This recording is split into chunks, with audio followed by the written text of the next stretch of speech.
33 தேவர்களும் இங்கு அமர்ந்து இந்த சொற்பொழிவை கேட்பாங்க. அவ்வளவு சிறப்புக்கு உரியது இந்த சொற்பொழிவு.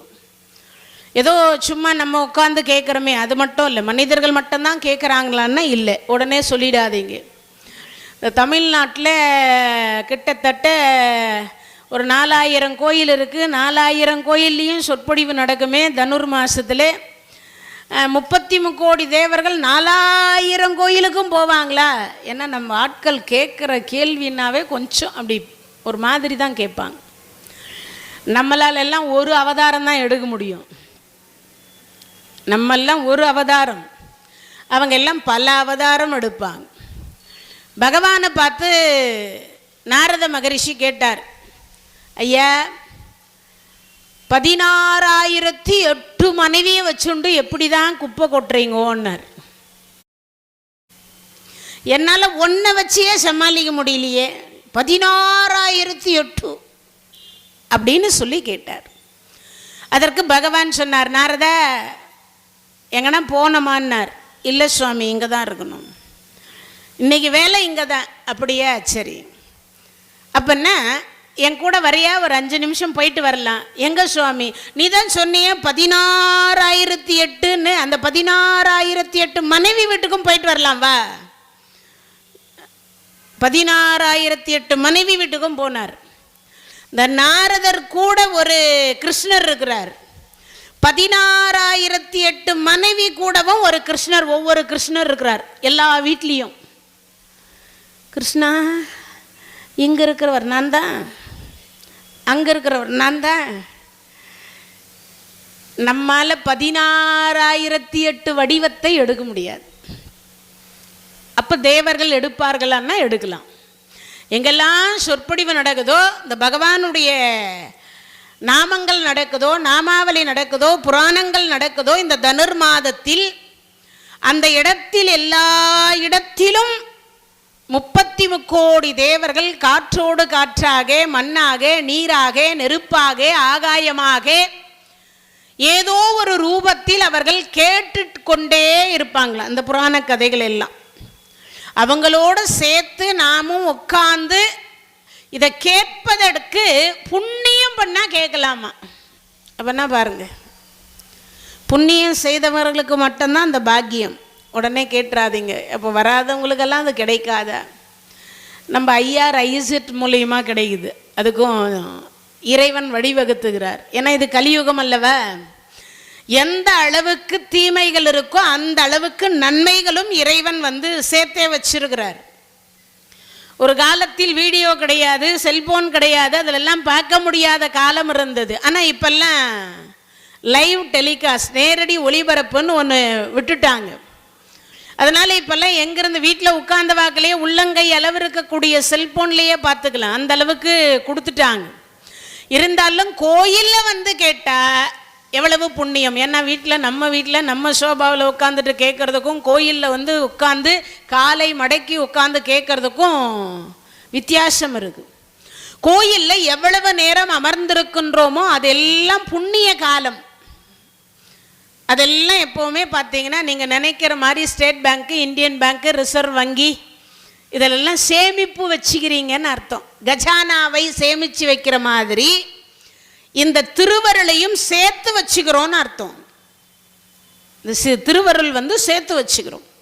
அப்போ அவ்வளவு பெரிய பாக்கியத்தை நாம் எல்லாம் விட்டுவிடக்கூடாது. ஏன்னா இப்பிறவி போனால் எப்பிறவி வாய்க்கும்னு யாருக்கும் தெரியாது.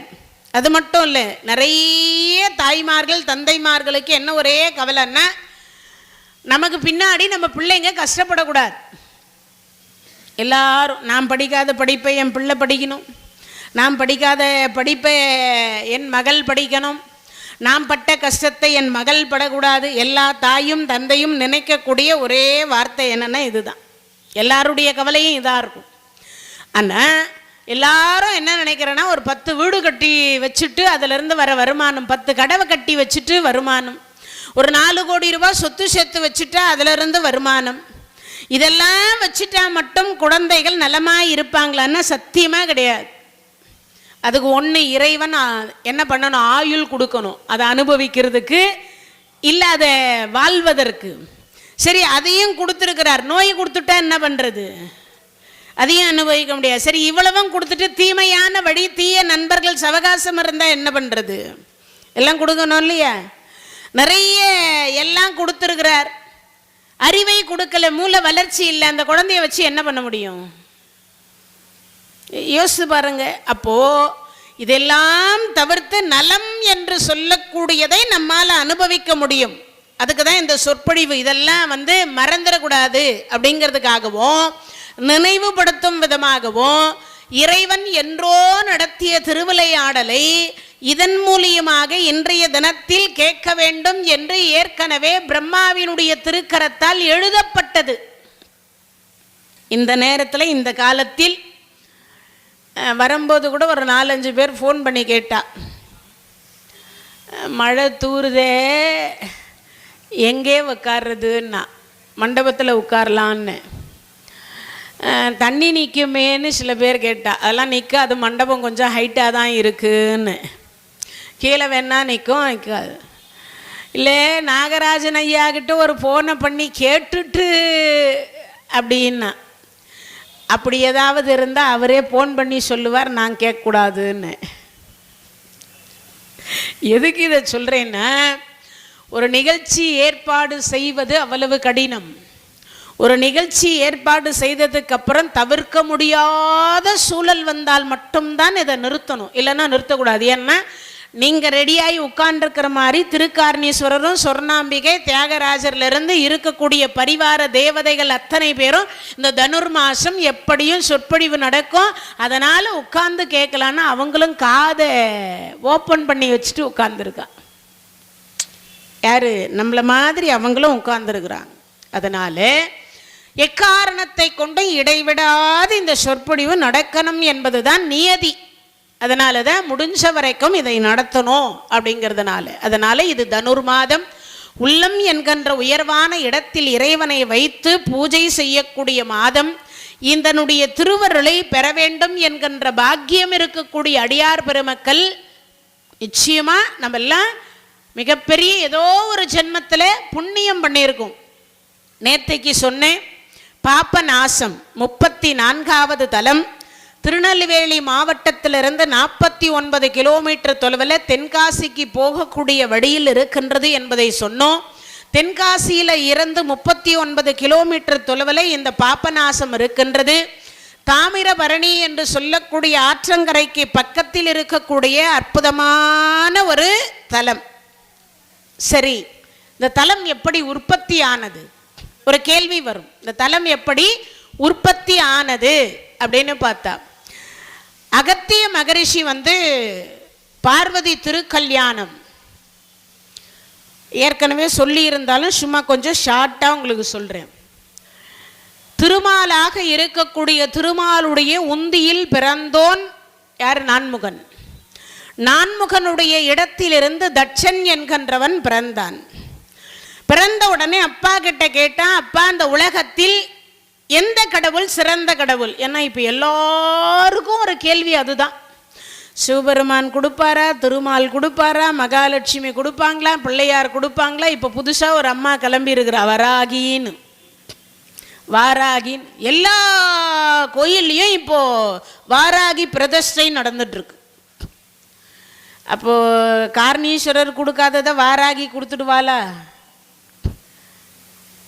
அதுக்கப்புறம் பார்த்தீங்கன்னா, இந்த நவகிரக தலங்கள் இருக்கிற ஜோதிடர்கள் அத்தனை பேரும் பொருளையை கிளப்பி விட்டுடுறாங்க. ஏதாவது ஒன்று சொல்லிடுறாங்க, இந்த தலத்துக்கு போய் இது சரியாகும், இந்த தலத்துக்கு போ. கோயில் வழிபாடு செய்வது சரிதா, திருக்காரணீஸ்வரர் கொடுக்காம நவகிரகம் கொடுத்துருமான்னா கொடுக்காது. முதல்ல அதை நம்ம சரியாக புரிஞ்சுக்கணும். அப்போ திருக்காரணீஸ்வரர் மேலே நம்ம சரியான நம்பிக்கை வைக்கல, அன்பு வைக்கல என்பது தான் நிஜம்.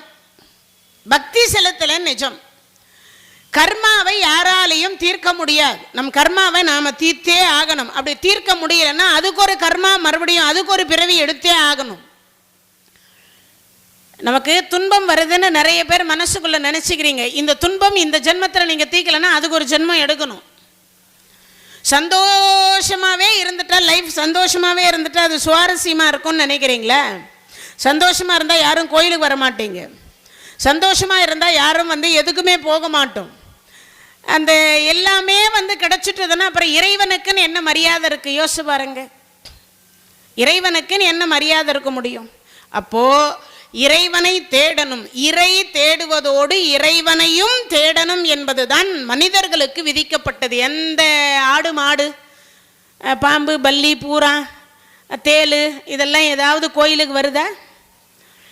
ஏதாவது எனக்கு உணவு கிடைக்கல, நான் இந்த கஷ்டத்தில் இருக்கேன் கம்ப்ளைண்ட் பண்ணுதா? கம்ப்ளைண்ட் பண்ணுற ஒரே ஆள் யாரான்னா நம்ம மட்டும்தான். வேறு எந்த ஜீவன்களும் கம்ப்ளைண்ட் கிடையாது. அப்போ யோசித்து பாருங்க, அதுக்கு என்ன தெரியும்னா ரெண்டு தான் தெரியும். ஒன்று உண்ண தெரியும், இன்னொன்று உறங்க தெரியும். அந்த ஜீவன்களுக்கெல்லாம் விதிக்கப்பட்ட விதி இது மட்டும்தான். ஆனால் நமக்கு மட்டும்தான் எக்ஸ்ட்ரா கொடுத்துருக்கிறார். ஏசி யார் அனுபவிக்கிறா? நாம தான். நிறைய பேர் இப்போ சொல்கிறோம், என்னால் ஏசி குளிர் அடிச்சா கூட, ஆமாம் நான் காரில் தான் போவேன், பிறக்கும்போதே கார்லேயே பிறந்த மாதிரி. சில பேர் சொல்லுவாங்க ஆட்டோவில் தான் போவேன்.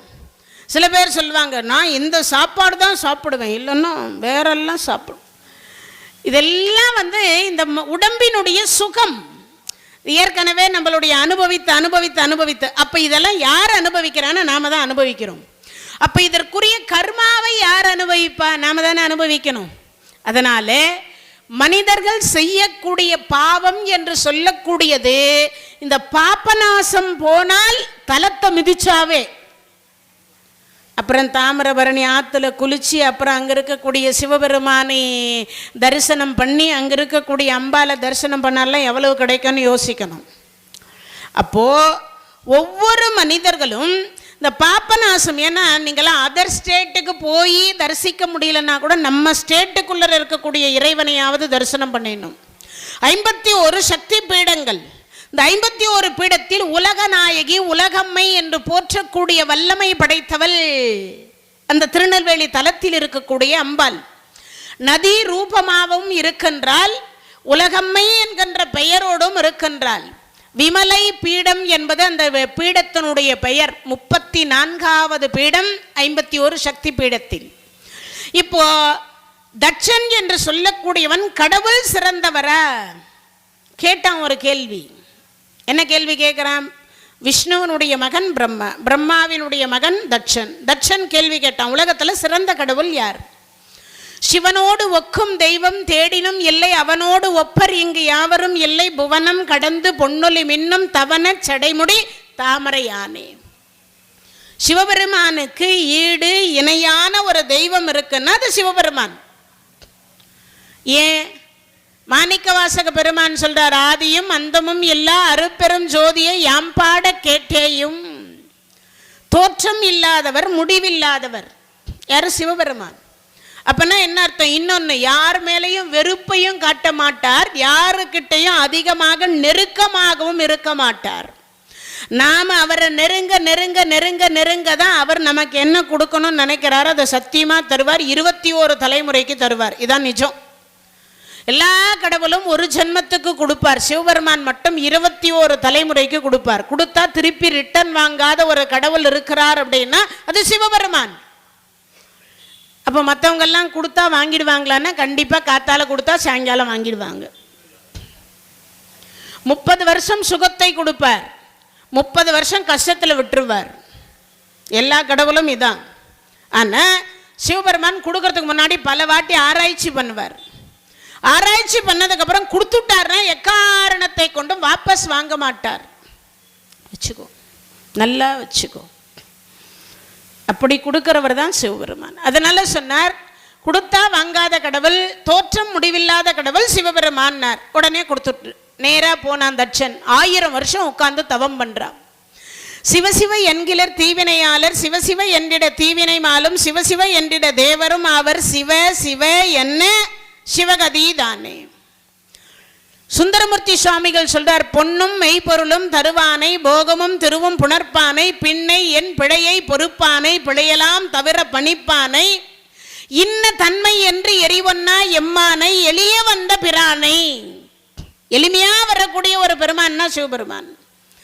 அப்படிப்பட்ட ஒரு பெருமானை வணங்கினார். 1000 வருஷம் சொன்னார். சிவபெருமான் காட்சி கொடுத்தார். அப்பா என்ன வேணும்? என் பேரில் ஒரு உலகம் வேணும். நீங்கள்லாம் கேட்டால் கூட அந்த மாதிரி கேளுங்க. இல்லையா சைதாப்பேட்டை என் பேரில் இருக்கணும்னாவது கேளுங்க. அதெல்லாம் வேண்டாம். காரைக்கால் அம்மையார் கேட்டா பாருங்கோ, இரவாத இன்ப அன்பு வேண்டிப்பின் வேண்டுகின்றார், பிறவாமை வேண்டும் மீண்டும் பிறப்புண்டேல் ஐயனே உன்னை மறவாமை வேண்டும் இன்னும் வேண்டும், அரவாணி ஆடுகின்ற பொழுது மகிழ்ந்து பாடி உன் அடியின் கீழ் இருக்க வேண்டும்னு கேட்டா. அதை தான் கேட்கணும், நாமெல்லாம் பிரார்த்தனை பண்ணணும். செத்து போகாத அன்பை கொடு, இரவாத இன்ப அன்பு வேண்டிப்பின் வேண்டுகின்றார், பிறவாமை வேண்டும். பிறந்தாதான் காரு வேணும், பங்களா வேணும், வீடு வேணும், மனைவி வேணும், மக்கள் வேணும், உற்றத்தார் சுற்றத்தார், அப்புறம் பார்த்தீங்கன்னா BMW 40 வேலைக்கார், பட்டியல் போயிட்டே இருக்கும், சொல்லவே முடியாது. ஆனால் அதெல்லாம் வேண்டாம். என்ன கேட்கணும் நம்மெல்லாம்? இறைவனுடைய அன்பு இடையராது வேணும். இப்பிறவி போனால் அடுத்து, ஏன்னா இந்த ஜென்மத்தில் நான் ஏதாவது ஒரு ஆசைப்பட்டிருப்பேன், ஒரு சின்ன சின்ன ஆசைகள் இருந்திருக்கலாம், இல்லை பெரிய ஆசை கூட இருந்திருக்கலாம். அந்த ஆசை நிறைவேறலைன்னா அதுக்கு ஒரு பிறவி தருவார். அப்போனா ஆசையை துறக்கணும் மனிதர்கள். போதும் என்கின்ற மனமே பொன்னான மனம். அவர் தன் பேரில் ஒரு உலகத்தை கேட்டார், கொடுத்துட்டார். சரி வேற என்ன வேணும்? உன் பக்கத்தில் இருக்கிற உமாதேவியார் எனக்கு மகளா, நீ மருமகனா வரணும்னார். சரி கொடுத்துட்டார்.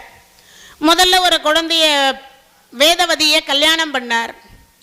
ஒரே பிரசவத்தில் 1000 குழந்தைய பெற்றார். 1000 பிள்ளைகள் கிட்ட சொல்றார், உங்க பாட்டன் கொஞ்சம் கஞ்ச பிசினாரியா இருக்கான். இந்த தட்சணனுடைய பிள்ளைகளுக்கு பாட்டன் யாரு? பிரம்மா. அவன் கொஞ்சம் கஞ்ச பிசினாரியா இருக்கான். அப்படின்னா என்ன அர்த்தம் புரியுதா? படைக்கிறத சரியா படைக்க மாட்டேன்றான். சிவபெருமான வேண்டி தவம் இருந்த அந்த படைக்கிற தொழிலை கேட்டு வாங்கிட்டு வந்துருங்கோன்ட்டாங்க. இந்த 1000 பிள்ளைகள் புறப்படுறாங்க.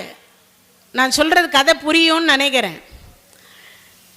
நாமே இப்போ உங்களுக்கெல்லாம் ஒரு உதாரணம் சொல்கிறேன் பாருங்க. இந்த அடிக்கிற மிஷின் மட்டும் நம்ம கையில் இருந்தால் நாம் எல்லாம் காரணீஸ்வரர் கோயிலுக்கு வந்திருப்போம், இங்கே உட்காந்து கதை கேட்போம். 20 அடிக்கலாமா? அது என்ன சில்லற காசு? அச்சா ஒன்லி 500. ஹோட்டலுக்கு போய் 380 ரூபா ஆச்சு, சாப்பிட்டு 120 வச்சுக்கோ. ஏயா 380 ரூபா சாப்பிட்டுட்டு 120 ரூபா டிப்ஸா? அட போயா, மிஷின் இருக்குது, நானே அடிச்சுப்பேன். இந்த வேணுமா ஒரு நோட்டு வேணா இலவசமாக தரேன், வச்சுக்கோ, பொழைச்சி போவோம். அந்த அடிக்கிற மிஷின் நம்ம கையில் இருந்தா எது எப்போ தேவையோ அதை அடிச்சுப்போமா? அது கவர்மெண்ட் கிட்ட இருக்கிறதுனால தான் நம்ம எல்லாம் சில்லறைங்க திண்டாட்டத்தில் இருக்கிறோம். அதானே உண்மை. இந்த தட்சன் நினைக்கிறான், பிரம்மாவினுடைய கையில் அந்த பதவி இருப்பதனால தானே அவன் சரியா படைத்து கொடுக்க மாட்டேன்றான். அப்போ அந்த பதவி நம்ம பிள்ளைகளை யாருக்காவது ஒருத்தருக்கு இருந்தா நாமே அடிச்சுக்கலாம், எவ்வளவு வேணுமோ என்ன பண்ணணுமோ பண்ணிக்கலாம்ல. அந்த கேள்வி தான் வந்தது. இந்த பிள்ளைங்க 1000 பேரும் அப்பா பேச்சை கேட்டு தவத்துக்கு போனாங்க சிவபெருமானை வேண்டி. நாரத மகரிஷி நடுவில் வந்தார். அவர் சொல்றாரு, டேப்பா எங்கே போறீங்கன்னார். சிவபெருமானை பார்க்க போகிறோம். எதுக்கு போகிறீங்க? படைக்கிற தொழில் கேட்டு வரணும்னு. ஏண்டாப்பா, சிவபெருமானே ஒரு தடவைக்கு 4 தடவை ஆராய்ச்சி பண்ணி தான் பிரம்மா கையில் படைக்கிற தொழிலை கொடுத்துக்கிறார். அந்த பிரம்மா கூட ஒரு காலத்தில் எப்படி படைச்சாரான் தெரியுமா? வேண்டியவங்களுக்கு வேண்டாதவங்களுக்குன்னு படைச்சாராம். சிவபெருமான் பார்த்தார், ஓ உங்கள் கட்சின்னா ஒரு மாதிரி, எங்கள் கட்சின்னா ஒரு மாதிரியா, உங்கால்னா ஒரு மாதிரி தலையெழுத்தை எழுதுவை, எங்கால்னா ஒரு மாதிரி எழுதுறியான்னு கடைசியில் என்ன பண்ணிட்டார், இந்த கையை பின்னாடி வச்சுட்டார். எழுது. இப்போ எப்படி எழுதுவ? பார்த்து எழுதுனா தானே. பரீட்சையில் பார்த்து எழுதுகிற மாதிரி எழுதுறல்ல நீ, அதெல்லாம் எழுதக்கூடாது. நீங்கள் நினைக்கிற மாதிரி நம்ம தலையெழுத்தெல்லாம் சாதாரணமாக இப்படியெல்லாம் எழுதுனது கிடையாது. பின்பக்கமாக பிரம்மதேவர் இப்படி தான் வச்சு எழுதுவார். அவர் என்ன எழுதியிருக்கிறோன்னு அவருக்கே தெரியாது. அந்த எழுத்தானே அதுவே கோணமானலாக கிரிக்கும்.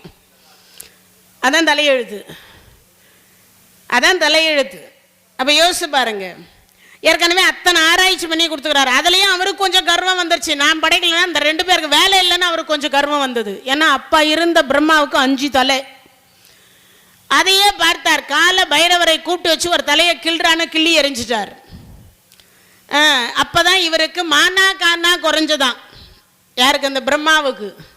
அதனாலேயே சொல்லுவாங்க, ஒரு 4 தலைன்னு ஆகி போச்சு. 5 தலை போய் 4 தலை வந்துட்டுது. படைக்கிற தொழிலை கொடுத்த கடவுள்கிட்டயே சொல்றார், உங்களுக்கும் 5 தலை, எனக்கும் 5 தலை, நான் எதற்கு 5 தலைன்னார்.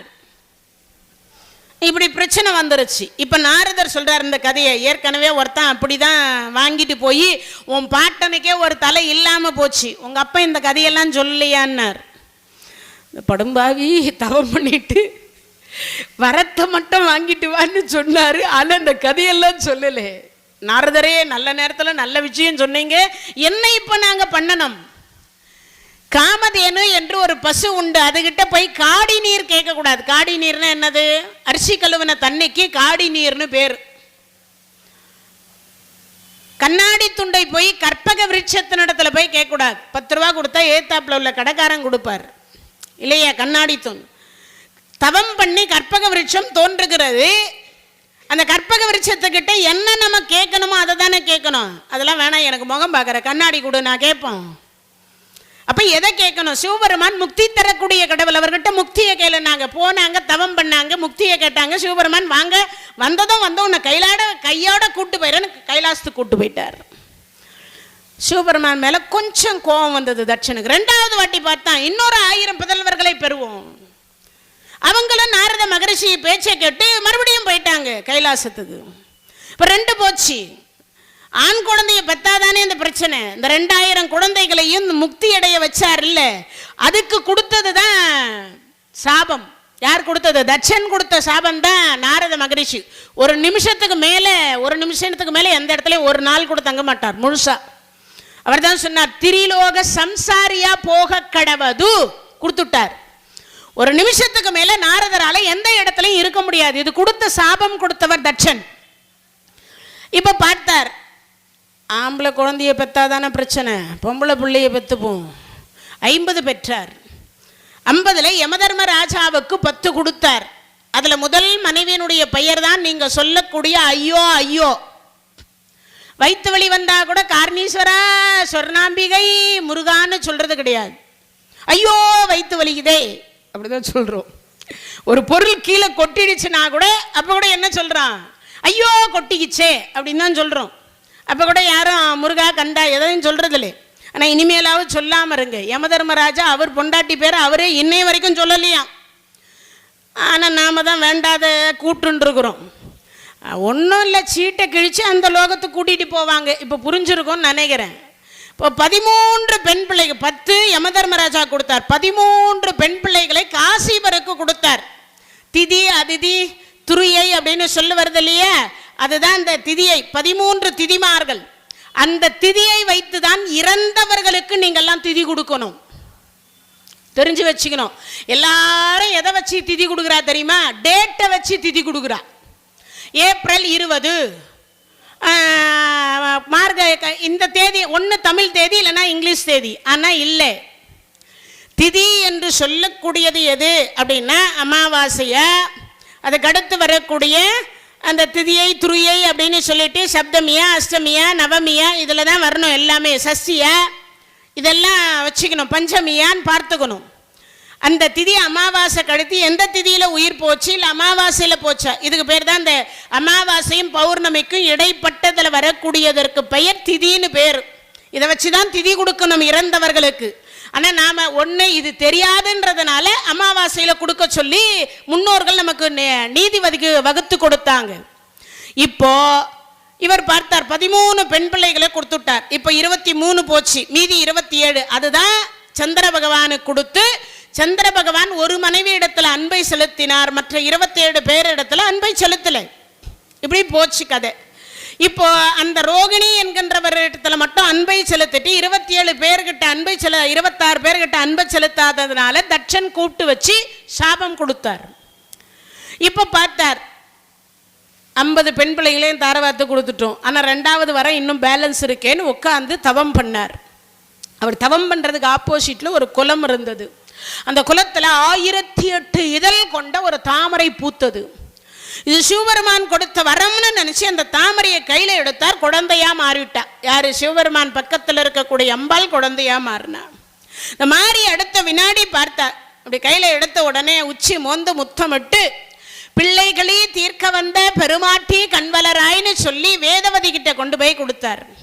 அந்த அம்மா சொன்னா, தட்சனுடைய மகள் தாட்சாயணி பேர் வச்சு வளர்த்தாங்க. தத்திதானந்த நாமம்னு பேர். இதுக்கு தத்தி தாவி வந்த நாமம். தந்தையனுடைய நாமம் பெண்ணுக்கு வைப்பாங்களே தவிர ஆணுக்கு கிடையாது. ஆணுக்கு எந்த ஆணுக்கும் கிடையாது. நலனுடைய மகள் நலாயணி, துருபதராஜனுடைய மகள் துரோபதி, பாஞ்சாலனுடைய மகள் பாஞ்சாலி, குந்திபோஜனுடைய மகள் குந்தி, பர்வதராஜனுடைய மகள் பார்வதி, தட்சனுடைய மகள் தாட்சாயணி. தந்தையனுடைய பெயர் பெண்ணுக்கு இருக்கும். ஏன்னா தாரவாத்து கொடுத்துட்டாலே இன்னாருடைய பெண் என்பது உலகத்துக்கு தெரிஞ்சிடும். அதுக்காக தான் தத்தி தாவி வந்த நாமம்னு பேர். இப்போ கொடுத்துட்டா தாட்சானின்னு பேர் வச்சாங்க. அந்த அம்மா பார்த்தா பிறந்தவள் ஞானி அல்லவா, அம்பாள் அல்லவா. அதனால அந்த அம்மா பார்த்தா சிவபெருமானே கணவனா வரணும்னு தவம் இருந்தா. 12 வருஷம் தவம். 12 வருஷம் தவம் இருந்தால் சிவபெருமான் காட்சி கொடுத்தார். அம்மா என்னன்னார், பங்குனி உத்தரத்தில் வந்து திருமணம் செய்துக்கிறேன். பங்குனி உத்தரத்தன்னைக்கு திருமணம். தாரவாத்து கொடுக்குறார் தட்சன். யார? தாட்சாயினிய. சிவபெருமான் கை கீழே இருக்கு, அம்பாள் கை மேலே வச்சாங்க. இப்போ பாணி கரணம்னு சொல்வாத, கன்னிகாதானம்னு வாலே தண்ணி ஊற்றி தாரவாத்து கொடுப்பா. இந்த தட்சன் நினைக்கிறான், இந்த சிவபெருமான் கையே கீழே இருக்குதே, என் கை மேலே இருக்குதே, அப்போ இந்த சிவபெருமானை காட்டியில் நான் தானே பெரியவன். எப்போவுமே கொடுக்குறவங்க கை மேலே இருக்கும், வாங்குறவங்க கையே கீழே இருக்கும். இதுதான் நியதி. கடன் நாம் கொடுக்கும்போது நம்ம கை மேலே இருக்கும், கொடுத்த கடனை வாங்கும்போது நம்ம கை கீழே இருக்கும், கொடுக்குறவங்க கை மேலே இருக்கும். இதுதான் உலக நீதி. அப்போ இந்த எண்ணம் வந்த உடனே சிவபெருமான் மறைஞ்சுட்டார். உலகத்தவர்கள் சொல்றாங்க, என்ன செய்தாலோ தெரியவில்லை, அம்பாலை பாதியில கல்யாணம் முடிஞ்ச உடனே சிவபெருமான் விட்டுட்டு போயிட்டார். மாப்பிள்ளை காணாம போயிட்டார். இப்ப எல்லாரும் என்ன சொல்லுவோம் யோசிச்சு பாருங்க. மாப்பிள்ளை இல்லை, கல்யாணம் முடிஞ்ச உடனே காணல. கல்யாணம் முடிஞ்ச உடனே காணலைன்னா என்ன சொல்லுவோம் எல்லாரும்? ஒன்று போடுற நகையில் எதனா குறை இருக்கணும், இல்லை இந்த பெண் சரியில்லாமல் இருக்கணும், இல்லை மாமனார் மாமியார் அருமாவு பிள்ளைக்கு மதிப்பு கொடுக்காம இருக்கணும். இதான நீதி. உடனே பார்த்தாங்க அப்படியெல்லாம் இல்லைன்னு. இந்த அம்மா 12 மணி ராத்திரிக்கு அழறா. சுவாமி தொட்டு தாலி கட்டி அம்மி மிதித்து அருந்ததி பார்த்து இல்லறம் என்கின்ற நல்லறத்தில் சரி சமமான பங்கு கொடுப்பேன்னு அக்னி சாட்சியா பஞ்சபூதம் சாட்சியா என் கழுத்துல 3 முடிச்ச போட்டுட்டு பாதியில போறதுக்காகவா இப்படி முடிச்சு போடணும்? அழுதா. அம்மான்னார். சுவாமி வந்துட்டீங்களா? ஆமா வந்துட்டேன். போலாமான்னா? சுவாமி கணவனே கண்கண்ட தெய்வம், கணவனே கண்கண்ட தெய்வம். இல்லை வேற எதனா சொல். அதெல்லாம் ஒன்றும் இல்லை, நீங்கள் முன்ன போங்க, நான் பின்னாடி வரேன். கைலாயம் போயாச்சு. காத்தால பொழுது வடிஞ்சு தாட்சாயணியை காணலன்னு ஊரில் பேப்பரில் எல்லாம் சொல்லிட்டான். என் பெண்ணை என் அனுமதி இல்லாமல் எப்படி அழைத்து செல்லுவான் அந்த சிவன்? இப்படி எல்லாம் பிரச்சனை வந்துச்சு. சிவபெருமானை அவமானம் செய்யணுன்றதுக்காகவே ஒரு யாகம் வளர்த்தான் தட்சன். மாமனுடைய வீட்டிலே விழா நடக்கிற பொழுது மருமகன் இல்லைன்னா அந்த அம்மா வாதாடினா. திருவிளையாடல் கதை உங்கள் எல்லாருக்குமே தெரியும். வாதாடி பார்த்தா ஆனால் கேட்கல. அந்த அம்மா சொன்னால், நான் போய் எங்கள் அப்பனுக்கு நல்ல புத்தியை சொல்லி நான் உங்களை கூப்பிட சொல்கிறேன்னா. அவன் என்ன சொன்னாலும் கேட்க மாட்டான். நாய்வால நிமித்த முடியுமா? என்னதான் சுடுகாட்டை பெருக்கி தீட்டி லட்ச தீபம் 6 மணிக்கு மேலே ஏத்தனாலும் சுடுகாடு சுடுகாடு தான். அதுக்கு ஏதாவது மாற்றம் உண்டா? லட்ச தீபம் ஏற்றி வச்சுட்டு அது கோயில் ஆகிட முடியுமா? இல்லை வீடாக முடியுமா? அது சுடுகாடு சுடுகாடு தான். அது மாதிரி சில பேர் சொன்னீங்கன்னா என்ன சொன்னாலும் என்னது, நான் அந்த ஒரு வாரம் இருக்கும்னு நான் நினைக்கிறேன். இந்த அண்ணாமலையாரனுடைய அற்புதங்கள்னு டெலிகாஸ்ட் விட்டுருந்தேன் நிகழ்ச்சியில். அண்ணாமலையாரனுடைய திருவண்ணாமலை தீபத்துக்கு அதில் ஒரு அம்மா கமெண்ட்ஸ் பண்ணிக்கிறா, இந்த மாதிரி கட்டுக்கதையெல்லாம் சொல்கிறதுனால தான் இந்து மதத்தினுடைய பெருமையே கெடுகிறது. அடியும் முடியும் தேன கதை சொல்லிக்கிறேன், அதனால தான் இந்து மதத்தினுடைய பெருமை கெடுதுன்னு போட்டு வச்சுக்கிறான். இது கட்டுக்கதையா? ஆயிரம் ஆயிரம் ஆயிரம் ஆண்டு காலத்திற்கு முன்னாடியே நம் முன்னோர்கள் எழுதி படித்து புராணங்களை கொடுத்துருக்குறாங்க. இதுக்கெல்லாம் சாட்சி உண்டு. இதெல்லாம் ஏதோ சும்மா எழுதி வச்சில்லை, சும்மா படிச்சுட்டு வரல. இதுக்கெல்லாம் ஆதாரம் உண்டு. இன்னைக்கும் திருவண்ணாமலை தலத்தில் இருக்கக்கூடிய சிவபெருமானுடைய அது அபிஷேகம் பண்ணும்போது மட்டும்தான் தெரியும். கீழே பார்த்தீங்கன்னா வராக அவதாரத்தினுடைய அந்த அச்சு இருக்கும். மேலே பார்த்தீங்கன்னா அன்னப்பறவையினுடைய அச்சு இருக்கும். இன்னைக்கும் இதுக்கு நான் பொய் சொல்லி என்ன ஆக போகுது? இன்னொரு விஷயம், புராணத்தில் பொய் சொன்னா யார் சொன்னாலும் அவங்க தலையில இடி விழுமா. என் தலையிலேயே நான் இடியை இறக்கிக்கிறதுக்கு எனக்கு என்ன பைத்தியமா என்ன? யோசிச்சு பாருங்க. என்ன இந்த கதையெல்லாம் நானா சொல்லலை, நம் முன்னோர்கள் ஏற்கனவே நமக்கு ஆராய்ச்சி பண்ணி கொடுத்துருக்குறாங்க. அவ்வளவு கொடுத்துருக்குறாங்க, அவ்வளவு விஷயங்கள் சொல்லப்பட்டிருக்கிறது. இப்போ இந்த அம்மா சொல்றார், பார்வதி அம்மா அழைத்த உடனே, தாட்சாயினி அழைத்த உடனே சிவபெருமான் வந்தார், அழைச்சிட்டு போயிட்டார். அழைத்து கொண்டு போனதற்கு பிறகு இங்க நடக்குது, சிவபெருமானை எதிர்த்து ஒரு யாகம் வளர்க்கிறார். இந்த அம்மா போய் சொல்ற, அப்ப அவர் சிவபெருமான் மாமா வீட்டில் கூப்பிட வேண்டாம். இன்னொரு விஷயம், யாகம் வளர்த்தால் அந்த யாகத்தில் செலுத்தக்கூடிய பூர்ணாகுதி என்கின்ற ஒரு பொருள் உண்டு. கடைசியா எல்லா பட்டாச்சாரியாரும் சிவாச்சாரியாரும் எழுந்து நின்று மரியாதை செய்து எல்லாரையும் சொல்லுவாங்க, ஏதாவது வேண்டுதல் இருந்தால் உங்கள் பேர் சொல்லிக்கங்க, நத்தரிச்சரம் சொல்லிக்கங்க, உங்களுடைய குடும்பத்தை வேண்டிக்கங்க, குழந்தை வேணுமா, திருமணம் வேண்டுமா, இல்லை நோய் தீரணுமா, உங்களுக்கு என்ன குறை இருக்கோ அதை சொல்லி மனசுக்குள்ளே சொல்லி பிரார்த்தனை பண்ணிக்கங்க அப்படின்னு சொல்லிட்டதுக்கு அப்புறமா எழுந்து நின்று மரியாதை செய்து அந்த பூர்ணாகுதியை அந்த யாக குண்டத்தில் போடுவா. இது நடக்கக்கூடிய நீதி. அந்த பூர்ணாகுதி என்று சொல்லக்கூடிய பொருள் சிவபெருமானுக்குரிய பொருள். இப்ப அந்த யாகத்தை இவர் கூப்பிடலனாலும் அது கொடுத்துதான் ஆகணும். இவர் கூப்பிடலனாலும் கொடுத்து ஆகணும். நான் இங்க இருக்கிற 33 கோடி தேவர்களுக்கு கொடுக்கிறேன்னார். அப்படி அவங்க இப்ப சிவனை அவன் என்ன சொல்றார்? சிவனை நிந்திக்கின்றார். உலகத்தில் நேத்தே சொன்னேன், 44 வகையான பாவத்தை சுட்டி காட்டினார் இல்லையா நேத்தைய தினத்துல? யார்? வள்ளலார் சுவாமிகள் மனுமுறை கண்ட வாசகத்தில் அந்த 44 வகையான பாவத்தில் கடைசியா சொல்லியிருப்பார், தந்தை தாய் மொழியை தள்ளி நடந்தேனோ, தெய்வத்தை இகழ்ந்து செருக்கடைந்தேனோன்னு இருப்பார். இதுக்கு 43 வகையான பாவம் பண்ணாலும் பண்ணுங்க, ஆனா கடவுளை மட்டும் நிந்திக்காதீங்கன்னு தட்சன் அதை தான் பண்ணான். என்ன பண்ணா?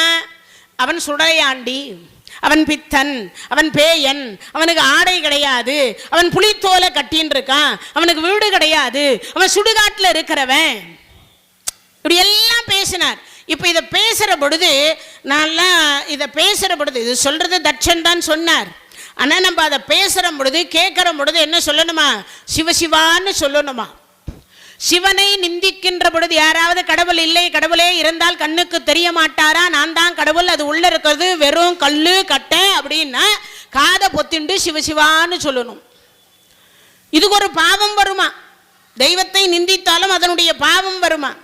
அப்ப அந்த பாவத்தை எந்த ஜென்மத்திலையும் போக்கிக் கொள்ளவே முடியாது, எந்த ஜென்மத்திலையும் போக்கவே முடியாது. தீராத வியாதிக்கு உட்படுவோம், தீராத பிறவி எடுத்து எடுத்து எடுத்து எடுத்து எத்தனை பிறவி எடுக்கிறோம் நமக்கே தெரியாது. ஒரு பிறவியில கூட சந்தோஷமா இருக்க முடியாது. அப்படின்னா என்ன அர்த்தம்? கடவுளை திட்டக்கூடாதுன்னு அர்த்தம். இப்ப இவன் திட்டுறான், திட்டினவனுக்கு பிரச்சனை இல்லை, ஆனா கேட்கறவங்களுக்கு தான் பிரச்சனை. 33 கோடி தேவர்கள் உட்கார்ந்து சிவபெருமான தானே திட்டுறான், நமக்கு என்ன? ஏன்னா நமக்கெல்லாம் பார்த்தீங்கன்னா இந்த பக்கத்து வீட்டுக்கார் எழுத்த வீட்டுக்கார் அடுத்தவங்களை திட்டினாங்கன்னா நம்ம காது குளிர கேட்போம். தேவர்களே அப்படிதான் கேட்டாங்களாம், நாம இல்லை. யாரு? தேவர்களே அப்படிதான் கேட்டாங்களாம். அப்படி கேட்டதுனால தான் சூரபதமனுடைய ஆட்சி 1008 அண்டங்களும் 108 யுகம், ஒரு யுகத்திற்கு 60,000 ஆண்டு காலம், 108 யுகம் தேவர்கள் துன்பப்பட்டதுக்கு காரணம் என்ன? இந்த சிவன் நிந்தனையை காதால கேட்டதுனால. இப்ப இது நடந்து முடிஞ்சது. இப்ப யாகம் வளர்த்தார், அபிர்ம பாகம் கொடுக்கல, வீரபத்ர சுவாமியை அனுப்பினார். அப்பதான் வீரபத்ர கடவுள் தோன்றார். அதுக்கு முன்னாடி வரைக்கும் வீரபத்ர கடவுள் இல்லை, விநாயக பெருமான் மட்டும்தான் இருந்தார், வீரபத்ரர் கிடையாது. இப்ப வீரபத்ரர் தோன்றார். அப்ப வீரபத்ரரை தோன்ற உடனே அந்த தட்சனுடைய யாகத்தை வைத்து தட்சனுடைய தலையை வெட்டி யாக குண்டத்துல போட்டார். யாக குண்டத்துல போட்டாச்சு. நெருப்பில் போனால் எதுவுமே என்ன ஆகும்? சாம்பல் ஆகும். நெருப்பில் எல்லா பொருளும் சாம்பல் ஆகும். எந்த பொருளும் நெருப்பில் போட்டால் சாம்பல். நீர் கூட எங்கேயாவது கொண்டு போய் கரை ஒதுக்கி விட்டுட்டு போயிடும். ஆனால் நெருப்பில் போட்டால் எல்லாமே சாம்பல் ஆகும். அப்பேற்பட்ட ஒன்று இப்போ நெருப்பில் போட்ட உடனே சாம்பல் ஆயிடுச்சு. எல்லா 33 கோடி தேவர்கள் இறந்து போனாங்க. வீரபத்ரனுடைய சாந்தத்தை, அதாவது கோபத்தை அடக்கினார் சிவபெருமான். பத்ரகாளி என்கின்ற அம்பாளினுடைய கோபத்தை அம்பாள் அடக்கினால். அடக்கி முடிச்சு அடுத்த வினாடி பார்த்தாங்க, 2 பேரும் புறப்பட்டாங்க. வீரபத்ரருக்கும் பத்ரகாளிக்கும் கல்யாணம் பண்ணி வச்சுட்டு 2 பேரும் புறப்பட்டாங்க. இப்போ திரும்பி பார்க்குற அம்பாள் எல்லாரும் வெள்ளைப்புடவை கட்டின்னு இருக்கா. நாளில் இருந்து யார் அந்த அம்மாவை தொட்டு பூஜை பண்ணுறது? தொட்டு பூஜை பண்ணலாம். அப்போ கணவர் இல்லாத பெண்கள் தொட்டு பூஜை பண்ணக்கூடாதுன்னா பண்ணலாம். ஆனால் பண்ணும் பொழுது இந்த அம்மா சுமங்கலியா இருக்கால்ல, மஞ்சள் குங்குமத்தோடு இருக்கால்ல, இப்போ தொட்டு பூஜை பண்ணும் போது அந்த பொண்ணு என்ன நினைப்பா? அந்த மற்றவர்களுடைய மனைவிமார்கள் என்ன நினைப்பாங்க? அழுதுனேல்ல பூஜை பண்ணுவா, நல்லாவா பூஜை பண்ணுவா, என்ன நினைப்பா? இவன் மட்டும் தீர்க்க சுமங்கலியா இருக்கா, என்ன மட்டும் இப்படி ஆக்கி வச்சிருக்கிறா. ஒரு பூஜை பண்ற பொழுது அழுதுட்டு பூஜை பண்ணலாமா? பண்ணக்கூடாது இல்லையா? வேதனையோடு பூஜை பண்ணக்கூடாது இல்லையா? அதனால சிவபெருமான் கிட்ட தாட்சாயினி அம்மா சொன்னாலாம், சுவாமி நாளில இருந்து எப்படி பூஜை நடக்கும்? அம்பிகை அப்படி ஓர கண்ணால ஒரு பார்வை பாரு அப்படின்னார். அந்த அம்மா அப்படி பார்த்தா, தனம் தரும் கல்வி தரும் ஒரு நாளும் தளர்வரியா மனம் தரும் தெய்வ வடிவு தரும் நெஞ்சில் வஞ்சமில்லா இனம் தரும் நல்லன எல்லாம் தரும். யாருடைய கடைக்கண் பார்வை? அம்பிகை என்று சொல்லக்கூடியவளுடைய அம்பாளுடைய கடைக்கண் பார்வை பட்ட உடனே செத்து போன அத்தனை 33 கோடி தேவர்களும் எழுந்தாங்க. அவ்வளவு பேரை இழந்தாங்க. ஆனால் எல்லாம் இழந்தாங்க. தட்சனுடைய மனைவி மட்டும் வெள்ளைப்புடவை கட்டின்னு இருக்கா, வேதவதி. என்ன கழுத்து எது யாக குண்டத்தில் போட்டார் இல்லையா வீரபத்ர சுவாமி? இப்போ என்ன பண்ணுறது? உடம்பு மட்டும் இருக்குது, தலை இல்லை. உடனே பார்த்தார், கால பைரவா என்று அழைத்தார். அழைத்த அடுத்த வினாடி கால பைரவர் வந்தார். அங்கிருந்த ஆட்டு தலையை வெட்டி பொருத்தினாங்க. 1000 வருஷம் தட்சன் திரும்பும் மீண்டும் யாகம் செய்து தவத்தை செய்து, என்னப்பா வேணும் சுவாமி? உங்க காலடியில் இடம் வேணும். ஏற்கனவே தப்பா கேட்டுட்டேன், அதுக்குரிய தண்டனையும் நான் அனுபவிச்சிட்டேன். அப்போ நான் யோசித்து பார்க்கணும், நமக்கு ஏன் செல்வம் கொடுக்கலன்னா நாம் ஆடாத ஆட்டம் ஆடுவோன்னு இறைவனுக்கு தெரிஞ்சிருக்குது. ஆடாத ஆட்டம் ஆடுவோன்னு இறைவனுக்கு தெரிஞ்சிருக்கு. அதனால நீ அந்த ஆடாத ஆட்டம் ஆடி கஷ்டப்படுறதை விட செல்வம் இல்லை என்கின்ற ஒரு குறையோடவே கட்சி வரைக்கும் இருந்துட்டு போ அப்படின்னு தான் நம்மளெல்லாம் விட்டு வச்சிருக்கிறார். அப்போ இங்க சொன்ன உடனே அடுத்த வினாடி 1000 வருஷம் தவம் பண்ணிட்டு போயாச்சு. போன உடனே இப்போ இந்த தாட்சாயினி அம்மையார் நினைக்கிறாங்க, அந்த தட்சனே போயிட்டான், அவன் வைத்த பெயரோடு நான் உங்க பக்கத்தில் உட்கார்ந்து இருக்கிறது முறையா? அது மட்டும் இல்லாமல் சிவனை நிந்தித்தவன். அதனால சுவாமி இந்த பேரோடு எனக்கு வாழ விருப்பம் இல்லை. அப்போ என்ன செய்யலான் இருக்கேன்? நீங்கள் தான் சுவாமி சொல்லணும். பர்வதராஜன் என்று சொல்லக்கூடியவன் தவம் செய்து கொண்டிருக்கிறான், நீயே குழந்தையா வந்து பிறக்கணும். அந்த பர்வதராஜனுக்கு போய் நீ பார்வதியாக பிறந்து வளர்ந்து வருவாயாக, பங்குனி உத்தர தன்னைக்கு வந்து உன்னை நான் கல்யாணம் பண்ணிக்கிறேன் அப்படின்னு சொன்னார்.